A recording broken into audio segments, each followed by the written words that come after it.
මොන පරේද මගේ පොකුණේ කක්ක දැම්මේ?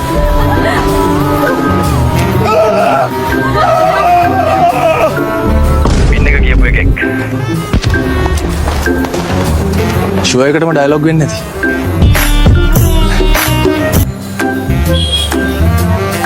මේ මගුලේ ඩයලොග් වල අනාගතය ඇදයි නෙව.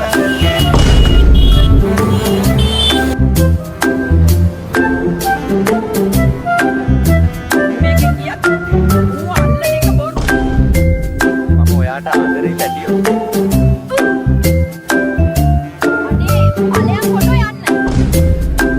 මම දින්නම ඔයාලට ලියන්න මාල්සියක් දෙනවා. ලියක් නැති උන්ට ලඩුවක් දෙනවා බෙල්ල ගල දාගන්න. ඔය පැනල්කාරේ බා. මගේ ඔළුවටම ගැහුවේ. එළියෙන් ඉද්දි ඔළුවට ගහන්න ඕනේ ගෙන්න පුළුවන්. උඹගේ කොම්බෝඩ් වලට බැරි වුණා. ඒ තමයි මොකද මගේ. දැන් කොල්ලෙක් අපිට හිනා වෙලා YouTube එකේ වීඩියෝ එකක් දාලා තිබ්බා. අපි හොගාලා මුණ දැකලා නැතිලු. අපේ නුවර වැව හොගාලා මුණට වඩා ලොකුයි කොල්ල. මට සුබාදම මොනවදෝ කියනවා. මොනවත් නෙමෙයි. මිනිහෝ වහින්න කලින් රෙදි ටික ගෙට ගනි.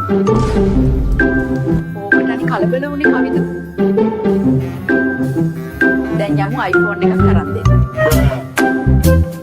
මෙන්න දැන් ලැබෙන විශේෂ පොතක්. ට්‍රිප් එකට වෙන්න බැහැ ලක්ෂිතව මිතුරන් විසින් පිටනියට රැගෙන ගොස් ඔහුගේ ඇඟේ කපා ක්‍රිකට් ගැස් පොතක් දැන් වාර්තා විය. වැන්නට අත් එක්ක යාළු වෙන්න යන්න. ඒ අතුගාලා වෙන්න කියන්නේ. මචං මම තමයි ෆයිටර්. උඹලා ගණන් කිව්ව මම දැන් දිමාව මතක් වෙන්නේ නැති නේද? උඹලා කනවද? ගණන් හදනවද ළමයි? කමන්නේ ඔයාලා ඇපල් කන. මම ගණන් කරලා. මහසින් වැටෙන එක ජල බිඳුවක් හරි ප්‍රයෝජනෙට ගන්න කොහොමද යන්න දුන්නොත් මං උගේ ඉවෙන්ට් එක පටන් ගන්නත් කලින් ගුවන්ගත් වෙච්ච යාළුවෝ ටික ආයෙ එක්කන් යන හදටම එන්න උනා බං. හඳේ ආවා ඉගිලෙනවනේ බං.